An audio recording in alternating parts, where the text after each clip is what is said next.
소련이 항복하면 영국도 바로 항복하겠지. 아니, 이거 좀 이상하네. 왜 소련군은 항복을 안 하는 거야? 2차 세계대전이 한창이었던 1941년 독일의 소련 침공이 시작되었다. 왜 독일은 갑자기 소련을 공격했을까요? 지금부터 그 숨겨진 이야기를 소개합니다. 오늘 끝까지 함께 하신다면요, 독일이 소련을 공격한 그 이유와 결과까지 모두 알게 되실 겁니다. 바로 시작하죠.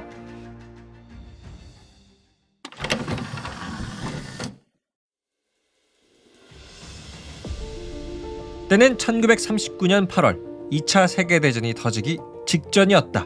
나치 독일의 대표와 소련의 대표는 비밀스런 장소에 모이는데, 예, 들어오세요. 아, 오랜만이군요. 자, 이 문서에 서명만 해주시면 됩니다. 좋습니다. 그럼 이제 우리 나치 독일과 소련은 서로 전쟁하지 않는 겁니다. 물론이죠.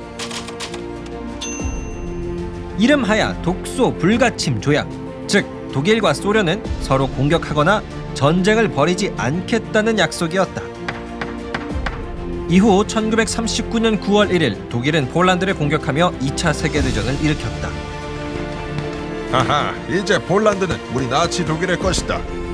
승기를 잡은 히틀러의 독일, 폴란드에 이어 덴마크, 노르웨이, 벨기에, 네덜란드, 그리고 강대국 프랑스까지 점령했다.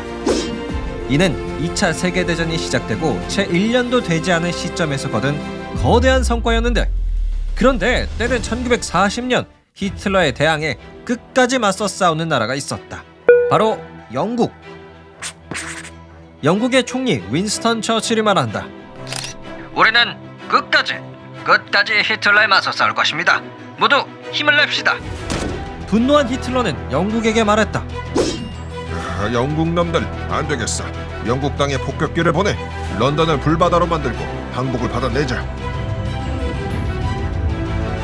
결국 때는 1940년 막강한 독일의 폭격기가 날아올라 영국 땅에 폭탄을 떨어뜨리기 시작했다. 폭탄 투하. 그런데 이때 영국의 전투기가 불을 뿜으며 등장하는데, 우리의 목표는 독일의 폭격기다. 우리의 땅은 우리의 손으로 지킨다. 그랬다. 영국은 나치 독일에게 당하고만 있지 않았다. 당시 최첨단 장비였던 레이더의 사용과 영국 전투기 조종사들의 희생으로 독일 또한 큰 피해를 입고 만다. 그리하여 독일과 영국의 승부는 좀처럼 결판나지 않고 거의 1년 동안 1941년까지 이어졌다. 이후 히틀러는 독일의 장군들을 불러 모아 말했다. 아, 왜 영국은 항복하지 않는 것인가? 벌써 1년째 영국에 폭탄을 떨어뜨리고 있잖아. 근데 왜 항복을 안 하냔 말이야. 어쩔 수 없어. 우리 독일은 이제 소련을 공격한다. 네? 히틀러 총통님, 소련이라니요? 아니, 소련은 독일과 불가침 조약, 서로 공격하지 않기로 합의한 바로 그 국가가 아니던가. 그런데 돌연 히틀러가 이러한 약속을 깨고 소련을 공격하기로 결정한 그 이유는 무엇이었을까? 히틀러의 생각은 이랬다. 소련은 열등한 슬라브 민족의 나라야. 우리 독일이 무조건 쓸어버려야 하는 민족이라고. 아, 그리고 소련이 항복해야 영국도 항복하겠지. 그랬다. 히틀러는 소련의 슬라브 민족, 즉 지구상에서 없어져야 할 열등한 민족이라고 생각을 했다. 또한 소련을 무너뜨려야 영국이 싸울 의지를 잃고 독일에 항복할 것으로 판단했는데, 그리하여 때는 1941년 6월 독일의 소련 침공 계획, 일명 바르바로사 작전이 계획되었다. 그 작전 계획은 생각보다 간단했다. 독일군 320만 대군이 세 갈래로 나뉘어 소련의 국경을 넘는 것이었는데, 가장 강력한 중앙의 독일 전차군단이 소련의 수도 모스크바로 돌진하는 것이었다. 이윽고 때는 1941년 6월 22일 새벽 4시. 소련 침공 계획 바르바로사 작전이 시작되었다. 공격! 소련의 국경을 돌파하자. 과연 소련은 이 독일의 공격을 막아낼 수 있었을까? 당시 소련의 전투 장비는 독일에 비해 그렇게 뒤처지지 않았다. 독일군은 이때 3,350여 대의 탱크, 그리고 3,000여 대의 항공기를 가지고 있는 반면 소련군은 비록 구형이긴 하지만 2만 5천 대의 탱크를 보유하고 있었고 독일보다 약 2배나 많은 6천여 대의 항공기까지 갖고 있었다. 소련이 독일의 공격을 가뿐히 막아내도 전혀 이상하지 않는 수치였다. 하지만 그 결과는 사뭇 달랐는데 우리의 목표는 지상에 있는 소련의 전투기다. 공격! 안돼! 우리의 전투기들이! 그랬다. 비록 당시의 소련군과 독일군의 전투 장비 그 규모는 비슷했으나 독일군은 이미 오랜 기간 전쟁을 치러온 그야말로 베테랑들이었고 소련군은 대부분 전쟁을 처음 해보는 병사들이었다. 결국 독일군의 강력한 기세 앞에 소련군은 비행기 1,500여 대나 잃고 후퇴하는 등 엄청난 피해를 받았다. 히틀러 또한 손쉽게 소련을 정복할 줄 알았는데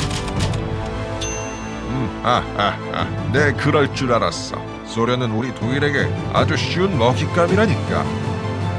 그런데 소련을 침공하고 시간이 하루, 이틀, 그리고 한 달이 지날수록 상황이 좀 이상하게 흘러갔다.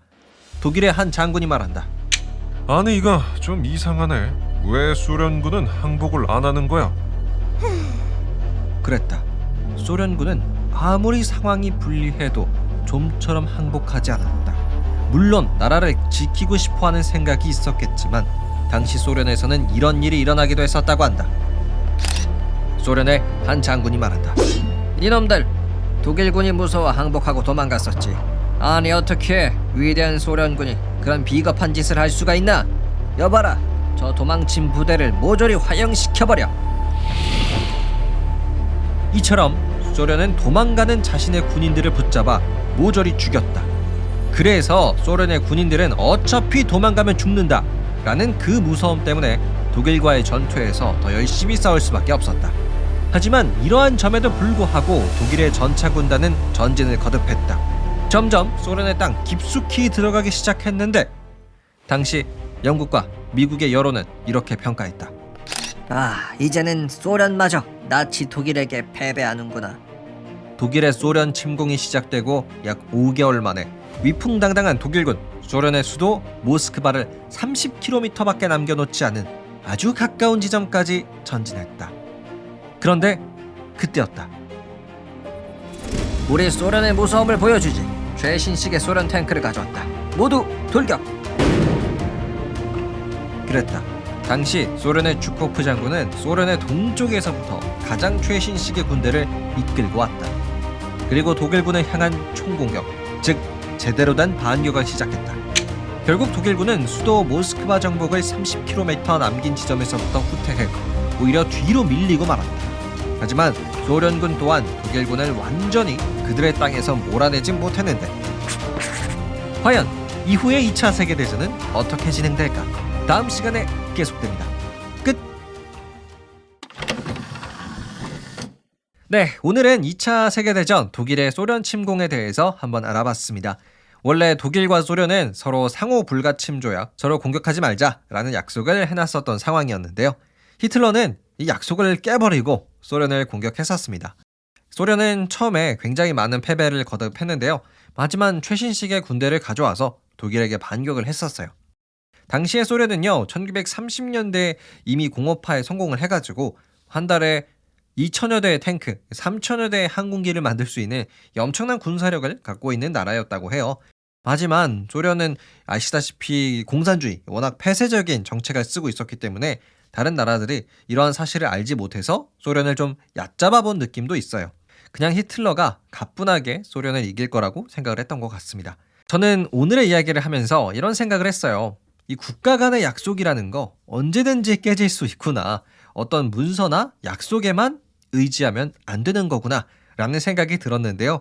분명히 소련은 독서 불가침 조약을 했기 때문에 설마 독일이 이 약속을 깨고 진짜 우리를 공격할까? 이런 생각을 해서 좀 방심하지 않았을까 싶어요. 여러분은 오늘의 이야기 어떻게 생각하시나요? 언제든지 여러분의 의견이나 궁금한 점 있으시면 댓글로 남겨주시고요. 저는 더 재미난 역사 이야기로 내일 다시 돌아오도록 하겠습니다. 재미있으셨다면 구독과 하트 꼭 눌러주세요. 감사합니다. 안녕.